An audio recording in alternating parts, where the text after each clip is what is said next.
ખરેખર આ ઉત્તમ તપ તમને મને જે મળી છે પરમાત્માના દર્શન કરવા માટે આદિ અનાદિ કાળથી આ યુગ ચાલતો આવ્યો છે। આખું વિશ્વ પરમાત્માના દર્શન કરવા માટે નીકળ્યું છે। બધા લક્ઝરીઓ ભરી ભરી ભરી ભરી ભરી કઈ તો ઢેબરો ખાવા થોડો જાય છે, નાસ્તા કરવા જાય છે, બધા દર્શન કરવા જાય છે। એ તો વચ્ચે પેલું આવે છે એટલે કરે છે, મુખ્ય ધ્યેય તો દર્શનનો જ છે ને।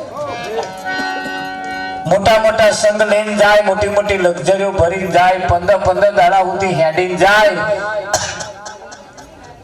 આખરે એક દર્શન કરવા માટે। જે જગ્યાએ દર્શન કરવા જઈએ છીએ ત્યાં નરું પ્રદર્શન હોય, દર્શન નહીં હોતું, પણ અહીં પ્રદર્શન નહીં નરું દર્શન છે કે નહીં? એટલે આ ધોનમાં આવવું મુશ્કેલ છે। જેના જેના મોઢામાં આવી જાય, જેને જેને નક્કી થઈ જાય,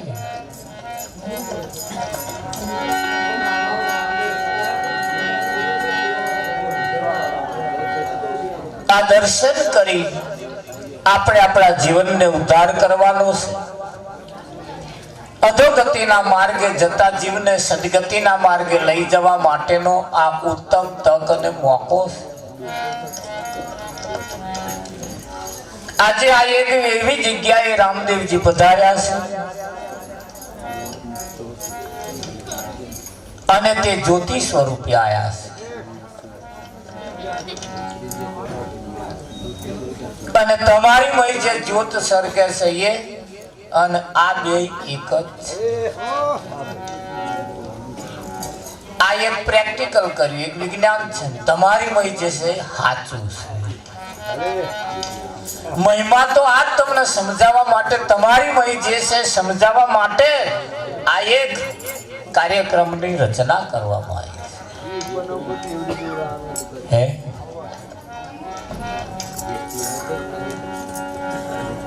આપણને જે એકડા નિહારમાં ઘૂંટાવડાવે છે ને એ માસ્ટર આ જ એકડા ઘૂંટી ઘૂંટી ઘૂંટી ઘૂંટી માસ્ટર થયો છે કે ડાયરેક્ટ થઈ ગયો।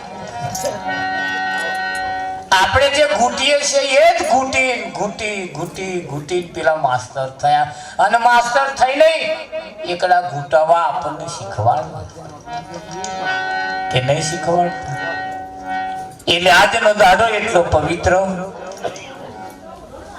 જેનો મુખ્ય મહિમાનો કહી જાય એવો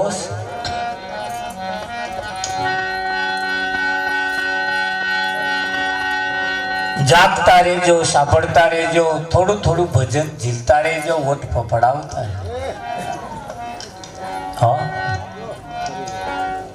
એક જગ્યાએ મેં ભજનમાં ગયા હતા, એક ભાઈ બોલે નહીં, ચાલે નહીં, અહાડીએ તો અહે નહીં। આખું ભજન પત્યું, ભજન પત્યા પછી કહ્યું તમે તો સ્યાજે હસ્યા જ નહીં, સ્યાજે ઉઠે ફફડાયા નહીં, કેમ હવાની બાધા લીધી છે? તાકે ના મહારાજ એવું નહીં, પણ ઉમાપરણ ઘેરથી ભજનમાં આવ્યો અને પેલા ઘર વાળા નતો આવવા દેતો, એટલે એવું કહ્યું કે હમણાં જઈને આવું છું, હમણાં જઈને આવું છું, એવું એમની કરે રજા લઈને આવ્યો। એમણે એક શરતે મને આવવા દીધો છે, શરત કરી છે, કેવી કે જો જઈ ફીફી ના કરતા। એટલે કે મહારાજ હું હસતો નહીં, કે હું તઈ કહીને આવ્યો છું, તો કહીને આવ્યો હોય પાછા અહીંયા આવીને ના આવ્યો હે। એટલે થોડું થોડું હસતા રહેજો, હસે એનું ઘર વસે। કઈક દર્દ એવો છે આપણી પાસે જે દર્દ હસવાથી મટી જાય, અને તમને અજુગતું લાગતું હોય, નવાઈ લાગતી હોય, ડોક્ટરને જઈને પૂછી જોજો કે હસવાથી ફાયદા કેટલા છે। એટલે બહુ ડીપમાં ના જતા રહેતા, થોડું થોડું હસતા રહે। તો સદગુરુ જ્યારે આપણે ઘેર આયા હોય ત્યારે ધ્યાન રાખજો, એ કલેક્ટર ની હોમે લોબા પગ કરી નહીં બેહાતો. એક કલેક્ટર ની હોમે ઉભા ઉભા બીડી નહીં પીવાતી. કેટલી મર્યાદા રાખવી પડતી. કલેક્ટર એ તો ગુરુ મહારાજ ની હોમે કશું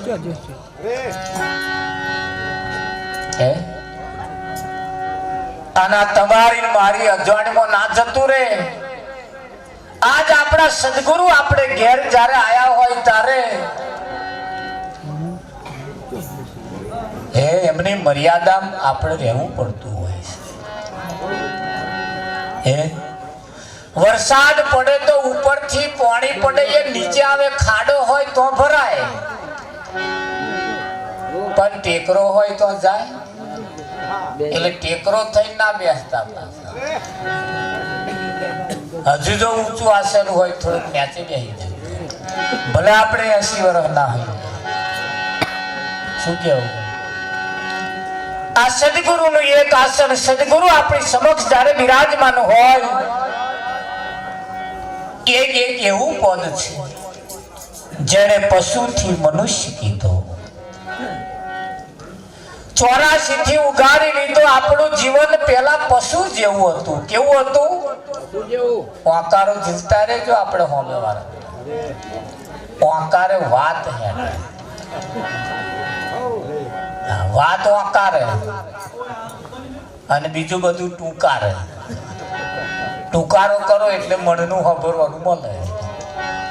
પણ આ એક એવું છે, વાત ઓંકારે હેડે. હેડેક ના એટલે ઓંકારો જીવતા રહેજો. પશુથી મનુષ્ય કીધું. આપણું જીવન પેલા પશુ જેવું હતું. શું ખાવું, શું પીવું, ક્યાં બેહવું, એનું આપણને ભાન નહોતું. આપણા ફરિયામાં કૂતરું બેહે, ખાલી કૂતરું બેસતા મોર 2-3 ઓટા મારવા, પાછું બેહે, પાછું ઊભું થાય, પાછું થોડું ખવાય. આખું પાછું કરે ને કે ના કરે? પાછું બેહે, પાછું ઊભું થાય.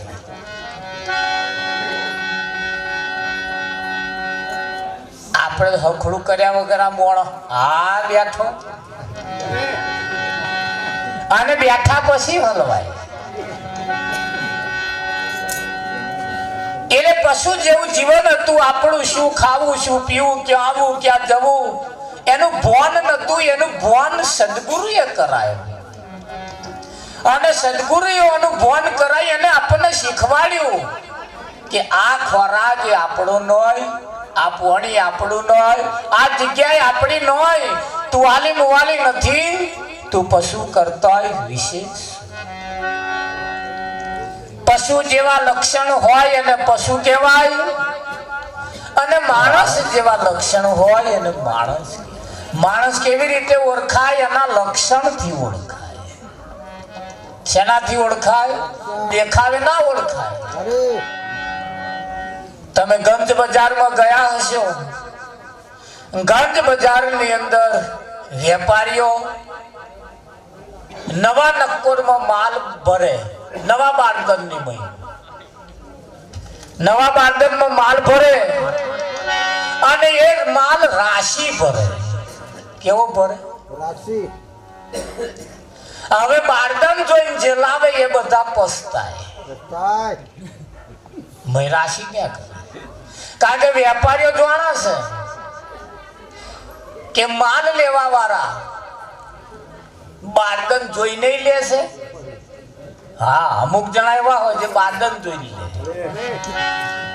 અને અમુક જણા જે માલના પારખું હોય એ બારદન જોતા નહીં, ભલે 70 ઠેંગડો વાળું હોય, પણ મય માલ ઇમ્પોર્ટેડ છે કેમ એ હા. મધ વેચવા વાળી આવે, મધ વેચવા વાળી બૂમો પાડે, મધ લઈ લો, મધ દેશી મધ છે, ચોખ્ખું. લેવા જવા વાળા કે હરવી નયા ધોયા વગરની હોય એવું લાગે.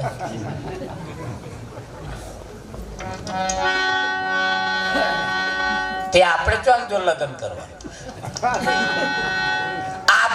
મધ હાથે મતલબ છે, ચોખ્ખું છે કેમ એ જ જોવાનું. બીજું મધ ચોખ્ખું હોય એના હાલવાલ જોવાના નહીં, એના લુગડા જોવાના નહીં, એ નયક નહીં નો નહીં જોવાનું. બસ મધ ચાખી લો, ચોખ્ખું હોય તો લઈ લેવાનું. પણ આ મધ લેવા વાળા આવું જોવે, અને ચોખ્ખો માલ પછી જતા રહે. જતા રહે ના જતા રહે. એટલે સદગુરુ જ્યારે આપણે ઘેર આવે સૌ પ્રથમ પહેલા આપણને મનુષ્ય બનાવે. શું બનાવે? મનુષ્ય. એવું ના સમજતા કે આ બધા જન્મેલા છે એ બધા માણસ છે. આ તો બારડન માણસ ન હોય, મય માલ રાશિ કર્યો. એ તો મય તપાસ કરીએ, ઘણા ખરા મોઢિયા કર્યા હોય, ઉપર ઉપર સારું હોય, મય પાછું રાશિ મોઢિયા કરેલો. એટલે મોઢો જોઈને પાછા ના લાવતા. આ બધું થોડું ફેર્યા જેવું છે. અને ગમે તેવું આપણું જીવન હતું એને હકનું સદગુરુએ કરી આલ્યું.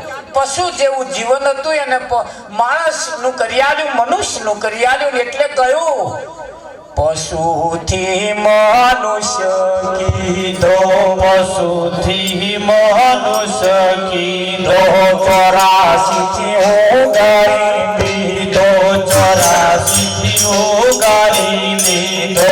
પડે ગુરુએ લીધો રે ગુરુ મારે ઘેર આયા. પડે ગુરુએ લીધો રે ગુરુ મારે ઘેર આયા.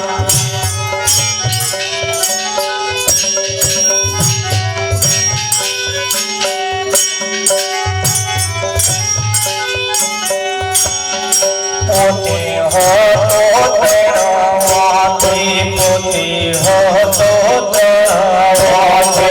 નામ રૂપ ને લક્ષણ પોતે, નામ રૂપ ને લક્ષણ પોતે.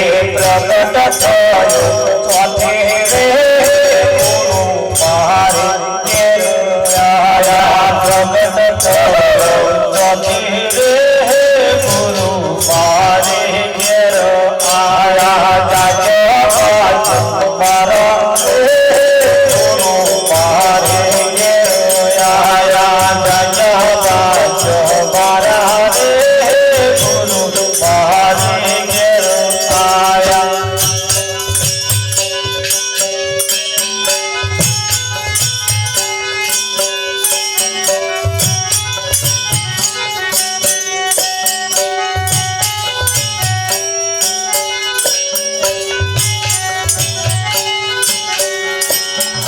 બોલનારો ક્યાંથી બોલે, બોલનારો ક્યાંથી બોલે.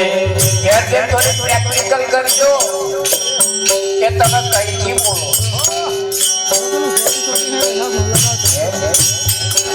ઘણા ખરા બોલતા હોય, વહુ બોલે એટલે હાહુ પકડે. આ વહુ બોલે ને અમારા ઘરના શબ્દો નહીં મારા, આ કઈથી શીખી લાવી કે કોક શીખી નહીં બોલતા હોય. બોલનારો ક્યાંથી બોલે, બોલનારો ક્યાંથી બોલે. એનો ભેદ ખોલે ગુરુ, એનો ભેદ ખોલે. અરે એમ ખોલે રે ગુરુ મારા ઘેર આયા. અરે એમ ખોલે રે ગુરુ મારા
પેલા ગયો